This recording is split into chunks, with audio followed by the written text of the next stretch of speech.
very well, and here suddenly now I am all by myself alone, and I give wailing sounds because nobody seems to understand. Now let me give those, from those verses, just 3 verses to more or less explain this, and then we will discuss the topic. He says, Bishno az ne chu hikayat mikunad, was judaiha shikayat mikunad. Listen to the flute as she tells her story, and she's complaining of all the separations that she's enduring now. She doesn't have one complaint but many, because obviously she's missing so many other souls that she was living with in Jannah. And he says, Tan de jao jaan de tan mastur nest, le kasrat di de jaan dastur nest. He says the physical body and the spiritual body are not hidden from each other. The physical body is inside, the spiritual body is inside the physical body, and they are not hidden from each other. Le kasra dide jam dastur ne.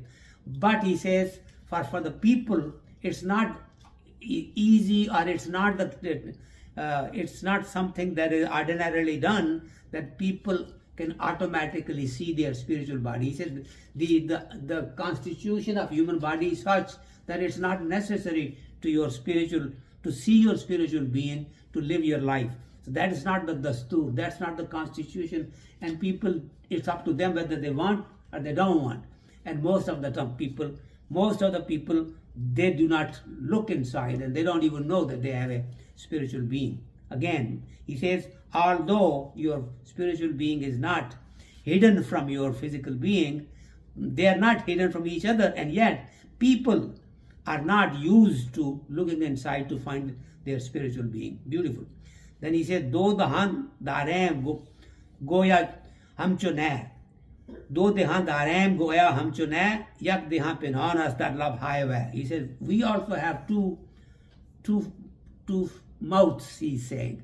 Just like the flute has one mouth from where the person is blowing, and the other mouth is where the flute's voice is coming out. That's her mouth. He says we also have, just like that, 2 mouths if we really are connected with God. He says one of our mouths is hidden, and this is in control of Allah subhanahu wa ta'ala.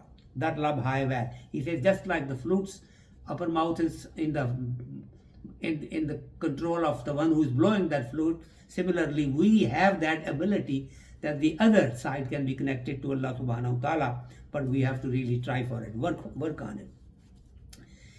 And he says, Bar samaye rast har kas cheer nest, tomaye har murga ke anjeer nest. He says, for a very truthful kind of a fact or a story, har kas cheer nest, everybody is not capable of understanding that. Not everybody is cut out to understand this kind of a profound truth. Yeah, just like tomaye har murga ke anjeer nest. He says just like every bird that is out there does not necessarily like the fig. Fig is a plant specially liked by certain birds, but not every bird likes the fig, are worthy of eating a fig. So here Mevlana Rumi is pointing out that human beings, majority of them, will probably not even pay attention that they have a spiritual being within themselves. They will live their life and they will not understand. Even if you try to explain it to them and all that stuff, they may not have inherent ability to really know that there is a spiritual being within themselves, and that they have to connect to it to really realize the purpose of life. He says, and Mevlana said, Dar naya abud hale pukhta hech kham, pas sukhan ko tah bashad wassalam. He uses this word pas sukhan ko tah bashad wassalam in just about every story where he goes to a point where he's now going into a kind of a area where not everybody can understand it. It's something for spiritually inclined individuals, people who believe in Allah subhanahu wa ta'ala in totality, in depth. They are the only ones that understand it. So he says, Dar naya abud hale pukhta hech kham. He says this very strong message cannot get into people that are not cut out well, they are not really mature, they are not really well intelligent enough, or are enlightened enough to grab it. He says, Pas kutan sukhan kotabai. So I'm cutting my story short. Wassalam, goodbye or farewell. So he basically was like Allah subhanahu wa ta'ala's message. Al-Quran also at no point openly gives you that kind of a feeling that go look inside, do this, do that. Although messages are there indirectly, that if you do this, that and the other, you will become closer to me and all that. But it does not necessarily say that there is a spiritual being, you have to develop it, you have to do it by this method, that method. That only happens if you make an inclination. It's like just saying that you have students in a class, there are, let's say, 100 students, and now you have a teacher that wants to teach you astronomy, and only maybe 2 or 3 people might register for that. Others may not find it interesting, so they don't even care. They are not registered, and they don't understand what astrology or astronomy or whatever knowledge is. So they, although they are in the same class and learning other things, but they are not into that particular class that is really learning to develop spiritual identity, develop their khudi to the point that they become Allah subhanahu wa ta'ala's friends. So this, in simple terms, is the entire message that all these spiritual masters that have gone before us have been giving us, that get closer to Allah subhanahu wa ta'ala by His remembrance. First, you have to believe in Him without having to see Him. Feel Him within your heart. Open the eyes of your heart, because that's how you see Him, not the eyes that you have on your face. Because these eyes, He is not visible.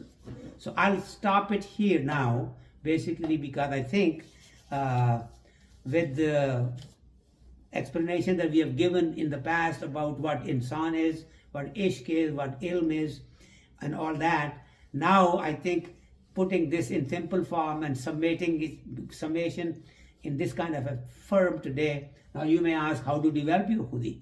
Then those will be the lessons that we will learn in our future sessions. And how do you get closer to Allah subhanahu wa ta'ala? And what are those stories? Those are very interesting sessions, very interesting lessons that one learns. But once you know the basic concept, and once you know that this is real, this is not something that you deny. When Allah subhanahu wa ta'ala basically let it happen when they were throwing Ibrahim alayhi salam into the fire, it's not that Ibrahim jumped into the fire. No, there was a conversation happening between Allah subhanahu wa ta'ala and Ibrahim alayhi salam. And Ibrahim alayhi salam was saying, if you want me to be burned, if you want to throw me in fire, if you want me, I'll, it's okay, let them throw me. So Allah subhanahu wa ta'ala wanted to test him. So he said, well, whatever it is, you did whatever else, and you have to face it. So he basically realized that Allah subhanahu wa ta'ala's intention is that. So he jumped into the fire. Not he jumped, he was thrown into it. But what I mean is, because of passion and the belief in Allah subhanahu wa ta'ala that he had, he realized that there is something much better for me waiting on the other side.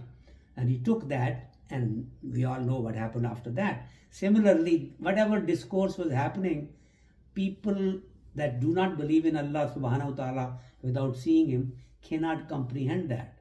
There is a whole lot of alam-e-ghaib that is around us at this point, and we have to believe in that alam-e-ghaib, the entire universe that we cannot see.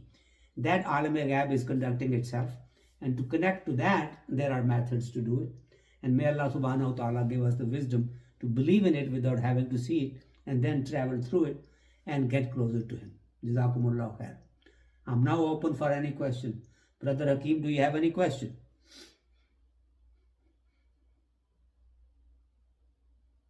I think he is muted. Okay. No, I don't have a question. Okay. Now, but, all right. Okay, other members of the audience, we have still time.